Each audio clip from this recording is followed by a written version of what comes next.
Hello and welcome to another episode of The Living Philosophy. Today I just want to share a little thought that I've been having recently, which is, it's more of an interesting observation than anything deeply philosophical, for us anyway, for now. So I've been thinking about Dark Ages a lot recently, especially since I read Isaac Asimov's Foundation series, and that series of books just charts the fall of a galactic empire of planets and how it reaches a peak of decadence and kind of consumes itself. The necessity of its power structures leads to its own crumbling. And it's Asimov wrote it with like a close reading of Edward Gibbon's The Decline and Fall of the Roman Empire. And I was thinking about this decline of civilizations anyway, and I've been thinking, Elon Musk is talking about getting a city up to Mars by 2030 or 2050 or something, having it self-sufficient within 50 years. And it's a really interesting idea because he wants that to be like a backup for civilization on Earth. So if there was a nuclear war on Earth, then the human species wouldn't be wiped out. We would have a colony on Mars that could continue the human program. And I think that the idea of a city on Mars, it is a lot like Terminus, which is the main city on the planet Foundation in the Foundation series. And it would be this hub of our most brilliant minds, of our most daring pioneers living in a small community. And you'd think that even if the civilization on Earth did decay, if there was a nuclear war, or if somehow just the internet got shut down, or there was cyber attacks that just led to the crumbling of civilization here, then you would just see, because I just think the internet is now, there's so much that's gone into that being the center of civilization, that if the internet collapsed, could civilization continue? Or would we have to go through a big backslide, a big downturn into a dark age in order to build back up? Could we maintain ourselves long enough to come back up? Because if you think about it, how much of the information is now in the cloud? And I think about Fight Club, and the whole idea of Fight Club was to, what was the project called in it? I can't actually remember now, but it's the idea of resetting the economic system. By destroying the banks, you reset the debt. By destroying the computers, you reset the debt, so that no one in the world knows who has money and who has debt anymore. And that seems like just one thing that could completely change the scope of the world. And what you could potentially have then is you could have this little civilization on Mars, and this Earth that's massively populated with people but going into a decline and a dark age. And within a few generations it could be like Cloud Atlas and the True, and just people living in a much more simpler kind of life, because we're losing grasp of the technologies that we have at this peak, because we're living in a golden age. I don't know if anyone's told you, but this is a golden age. This is the flowering of humanity.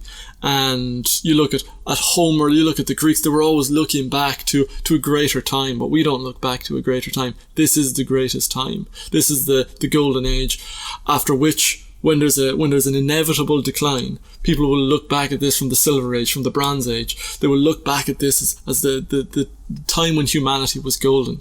Now, maybe we can sustain this for long enough to build that galactic empire, but maybe not. Maybe this could decline in the next 20 or 30 years.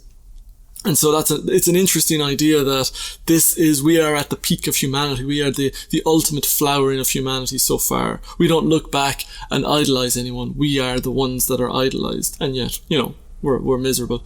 But that's kind of an aside. The people will forget that in times. They'll remember how great the technology was, how we were constantly expanding science, how we were building these rockets that could land themselves again, and we were expanding out into the stars, and we were coming up with these new technologies that could read our brains and communicate telepathically. And there's so much going on. You could buy something here with a click of a button and it'll show up at your door.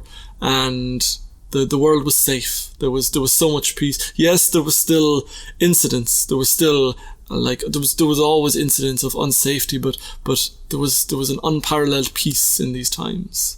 And I believe that's how we'll be remembered. And it's scary to think about that. We are decadents that are not made for those darker ages, and it's our descendants that will have to grapple with that. And maybe it'll be brought on by global warming, maybe it'll be brought on by some kind of terrorist or a nuclear war. Who knows what could happen?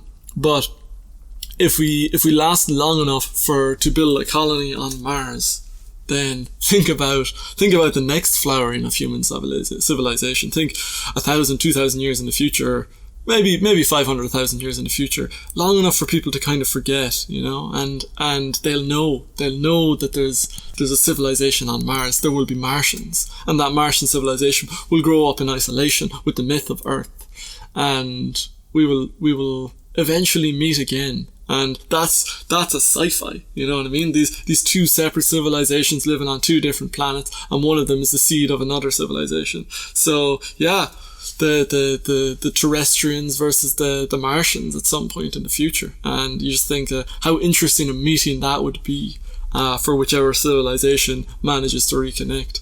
And how fascinating would that be to know? Like, I remember, was it Galileo looking at Mars, and you could see the riverbeds and the visions, the dreams, the potential of finding another civilization out there that's alien to us. And in 500 or 1,000 years, the Martians would be alien to us. They would have become more and more adapted to their civilization. Their languages will have digressed and will still be recognizable, but everything could potentially change, and there could be a meeting between Earth and Mars, between two alien planets at that point.